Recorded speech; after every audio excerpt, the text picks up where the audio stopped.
The time has come for the lioness to tell her own story. The fittest of the fittest shall survive. My people, open your eyes. Wake up. Blessed love, this is Queen Omega representing for all lions and lionesses. With the lion's voice, we come to tell our story. Rastafari, live it. Hey, hey, the lion's voice. Rastafari. My people needed me to pursue cannabis law. And I started out as a cannabis attorney, and then I started going to Black farmer conferences, visiting Black farmer conferences. And then that's when I picked up E, and then in CBD space. And then from there, I started changing laws everywhere. I would go, Jamaica already had the Dangerous Drug Act. I went to Trinidad. I went to Bahamas. I went to Barbados. I went all over trying to mobilize community to change the cannabis laws.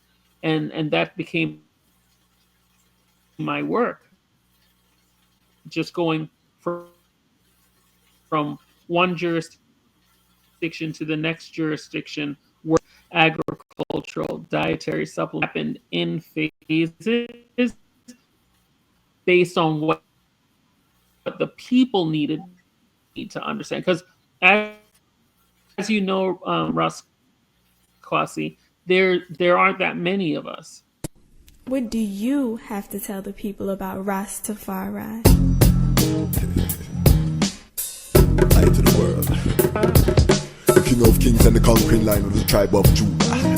Elected himself, first rightful ruler. Hey yo, yeah. Hail them high, hail the black king on the 23rd of July. So tell them guy, who praise God up in the sky, it's a lie. The Almighty living on your night.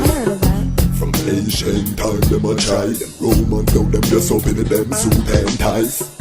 Criminals ain't got no alibi, they stole my people. Then them come without them genocide. Are you talking about slavery? Them couldn't kill the lion will come conquer Judah tribe. Go through tribulation, and I strive, see sufferation, and I still rise.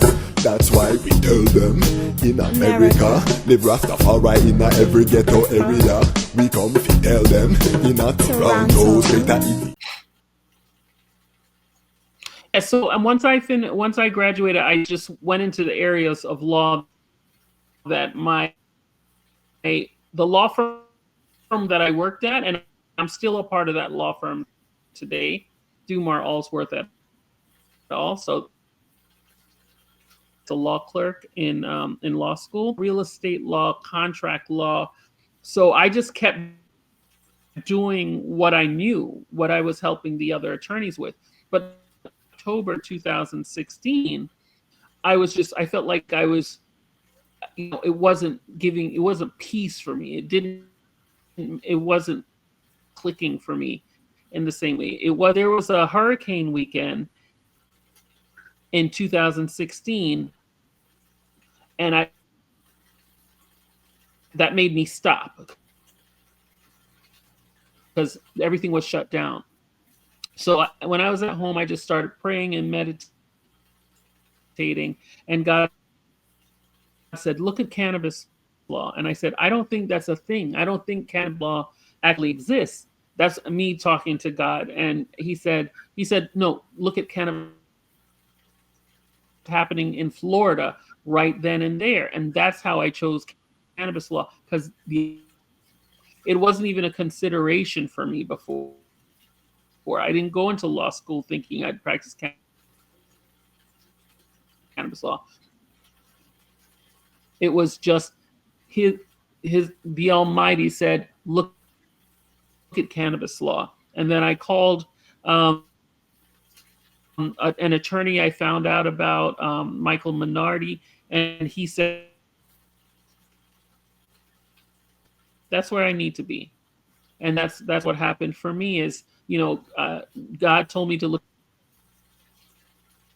at my people needed me to pursue cannabis law. And I started out as a cannabis attorney, and then I started going to Black farmer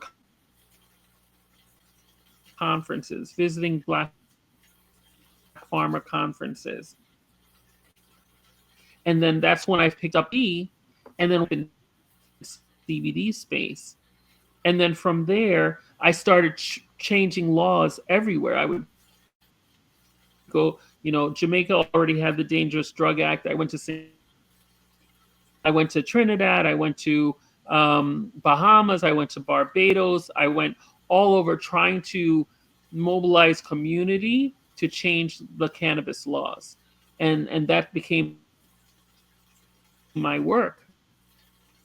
Just going from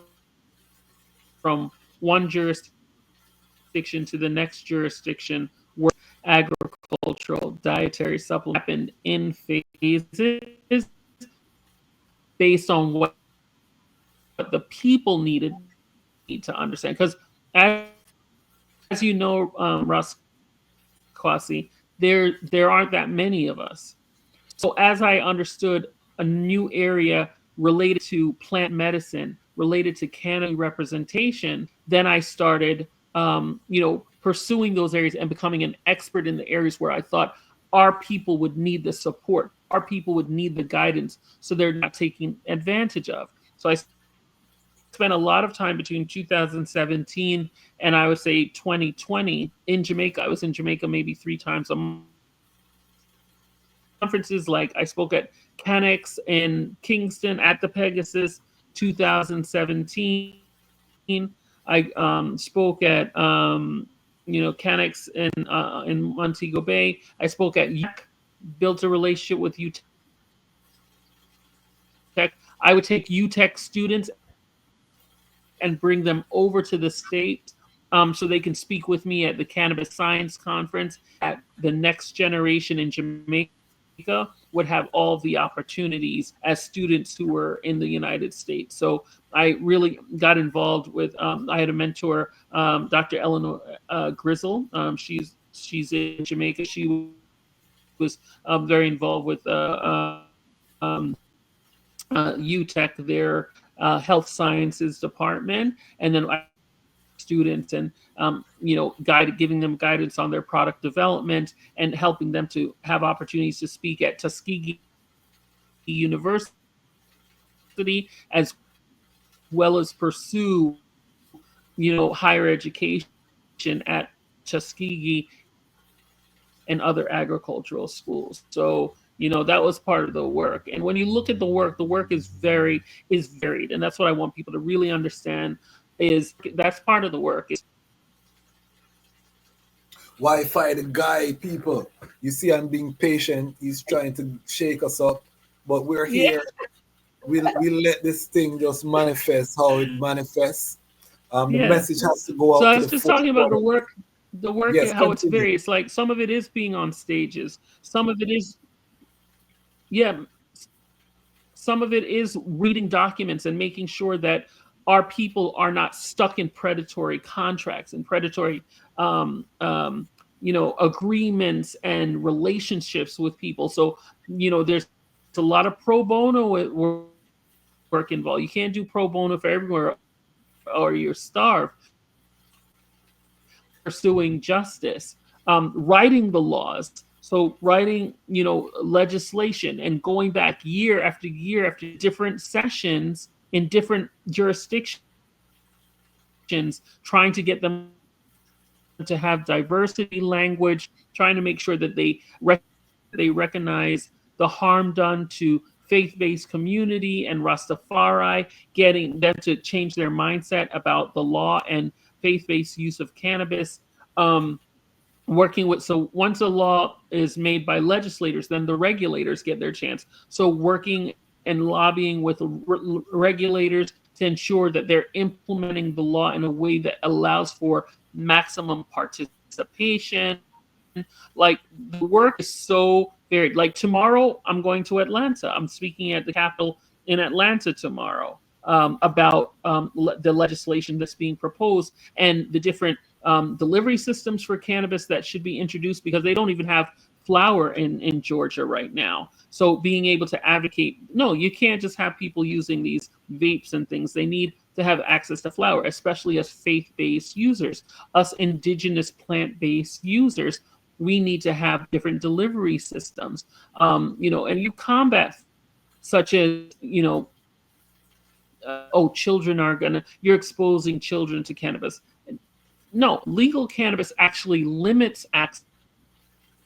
Again, stigma, false information that you overcome by being an advocate legislatively and from a regulatory perspective. I remember when Louisiana rolled out their cannabis, their hemp and CBD legislation, and they were trying to determine how to do it. Their Department of Health, I had to fly up multiple times to the Department of Health and say, listen, sublingual oils are not food, because their law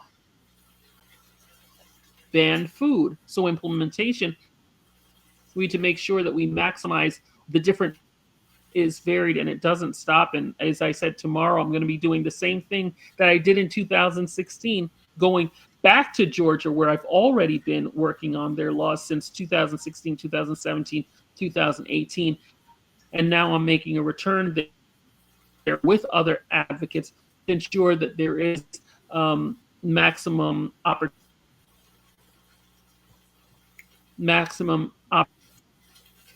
to participate as entrepreneurs, maximum opportunity for people to advocate through government, and maximum opportunity for community reinvestment dollars to encompasses the work that has to be done and the work that I do. And criminal cases that I was part of the legal team for in Iowa, in Nebraska, trying to make sure that hemp and CBD were not classified as marijuana in those countries, because that would set precedents for the entire country. If those cases were lost or unsuccessful back in 2018, 2019 in Nebraska and Iowa, then that would be the highest law in the country, and then hemp would be considered marijuana before the Farm Bill of 2018 passed. So those are the things that I was constantly on planes, whether it was going to Jamaica,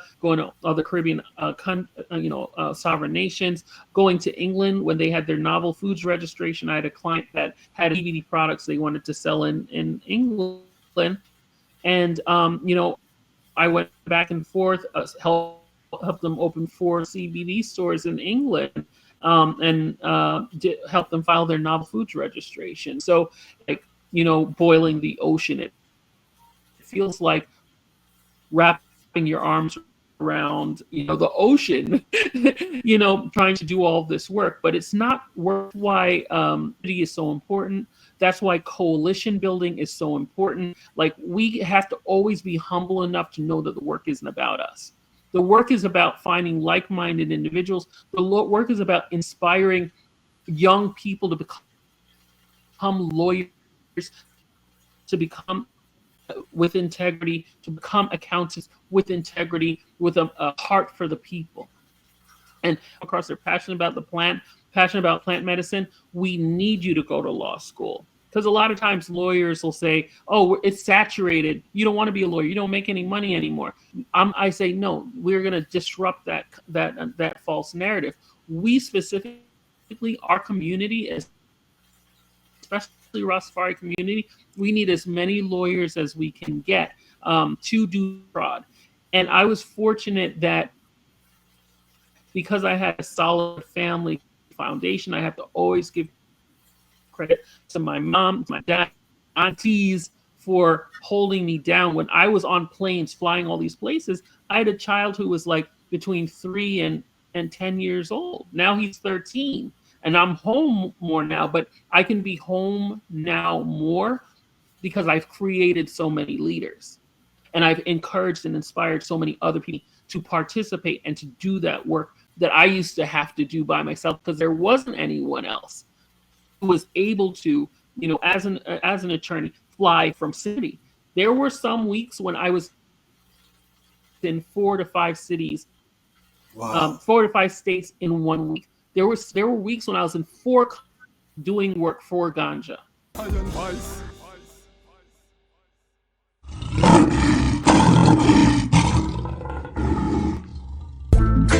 Rastafari. Black woman, I say your heart is so golden. I know you were chosen. This world cold, but your heart never frozen. Anyway then, black woman, I wanna see you smile again. Wanna see you walk beside the Nile again. Wanna see you raise the African child again. I wanna see you living in style again. Then, black woman, I wanna see you rise again. Take time, look in your eyes again. One touch, nature rise again. Black woman, don't be surprised again. Then, black woman, look how she work and slave. Right by my side down in a this slave trade. History can record the sacrifice she made. Reparation can match all the price she paid. She now go live like no mice that afraid. So I and I the lion of is strong and brave. She says she love the way the king of kings I praise. Plus me no trim nor shave. Anyways, well then, black woman, I wanna see you smile again. Wanna see you walk beside the Nile again. Wanna see you raise the African child again. I wanna see you living in style again. Then, black woman, I wanna see you rise again. Take time, look in your eyes again. One touch, nature rise again. Black woman, don't be surprised again. Then, black woman, I know he hurt you bad. You grow with your mother, never know you're dead. Your boyfriend a beat you anytime he mad. Plus you not get no joy from the job she have. But she not go say fi no life that sad. Work too hard fi no happy and glad. She search for your man we got a righteous drag. She find a man with a red, gold and green flag who never brag. Black woman, I wanna see you smile again. Wanna see you walk beside the Nile again. Wanna see you raise the African child again. I wanna see you living in style again. Then, black woman, I wanna see you rise again. Take time, look in your eyes again. One touch, nature rise again. Black woman, don't be surprised again. Then, you're always welcome to come home. She's searching for a love is real, and she don't wanna be alone. She says she wanna love that she can feel. David Offspring's on the throne, and I know that he loosed the 7th seal. Babylon, they're falling down. That is just what the prophecy revealed.